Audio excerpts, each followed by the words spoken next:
के लिए वो पार्टी नेताओं को जीत का मंत्र भी देंगे। Bureau report, India daily live. तो उत्तर प्रदेश में राजभर के एक बयान से सियासी तूफान आ गया।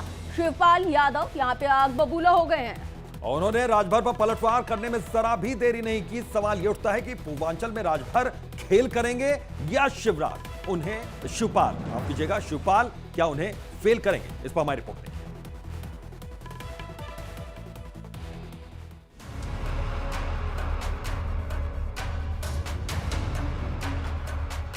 लाल की रासलीला, पियर का कैरेक्टर ढीला।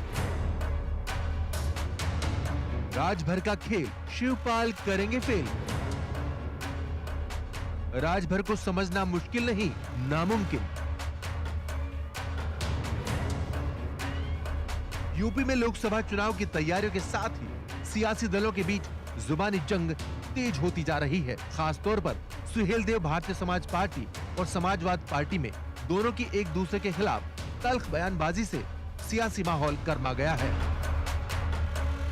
सुहेलदेव भारतीय समाज पार्टी के अध्यक्ष ओम प्रकाश राजभर ने समाजवादी पार्टी में विधायकों के टूटने का बयान दिया, तो समाजवादी पार्टी की तरफ से शिवपाल यादव ने मोर्चा खोल दिया। सबसे पहले आपको राजभर का वो बयान सुनाते हैं जिसने सियासी गलियारों में तूफान ला दिया।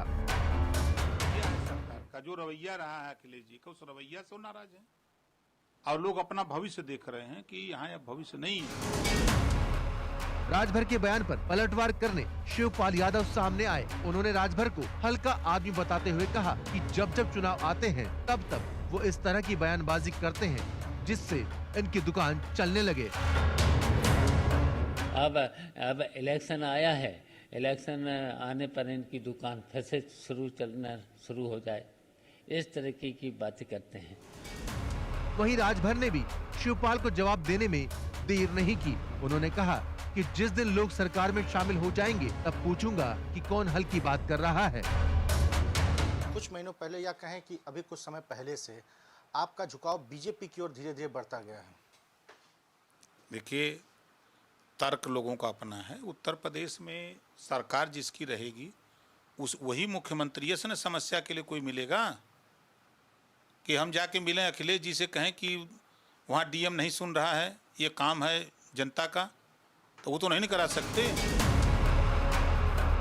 सियासत को समझने वाले जानते हैं कि पूर्वांचल की राजनीति अभी भी जाति के इर्द गिर्द सिमटी हुई है। ऐसे में पूर्वांचल की 16 सीटों पर असर रखने वाले ओम प्रकाश राजभर का साथ 2024 की जीत की राह को आसान बना सकता है।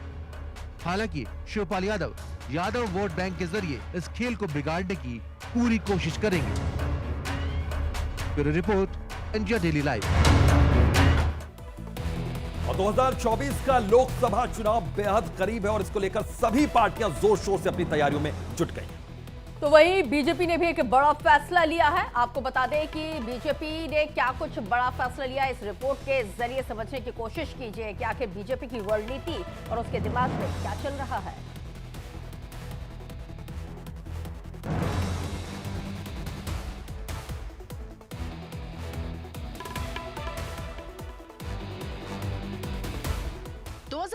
महासमर में महाविजय के लिए बीजेपी ने बड़ा बदलाव कर दिया है।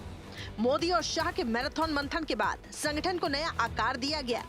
बीजेपी ने 5 राज्यों के प्रदेश अध्यक्षों के नाम का ऐलान कर दिया।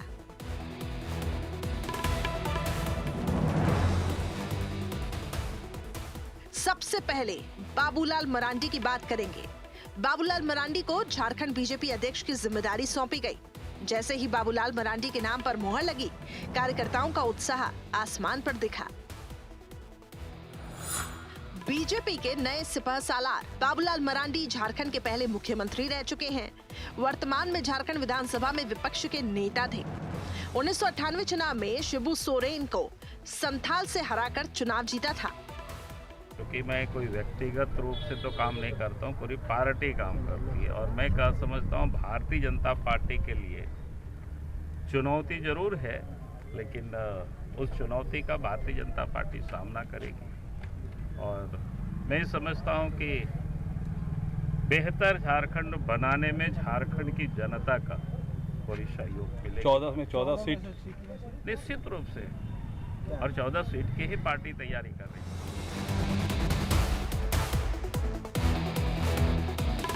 इस साल तेलंगाना में विधानसभा चुनाव होने वाले हैं। सियासी समीकरणों को देखते हुए बीजेपी ने तेलंगाना में केंद्रीय मंत्री जी किशन रेड्डी पर दांव चल दिया है। जी किशन रेड्डी को तेलंगाना बीजेपी अध्यक्ष बनाया गया। तेलंगाना में बीजेपी को मजबूत करने की जिम्मेदारी दी गई। पंजाब में बीजेपी की पकड़ तेजी से कमजोर हुई है, इसलिए पंजाब में भी बीजेपी ने बड़ा बदलाव किया। बीजेपी के नए सिपह सालार सुनील जाखड़ को पंजाब बीजेपी अध्यक्ष बनाया गया। पंजाब को मजबूत करने की जिम्मेदारी सौंपी गई।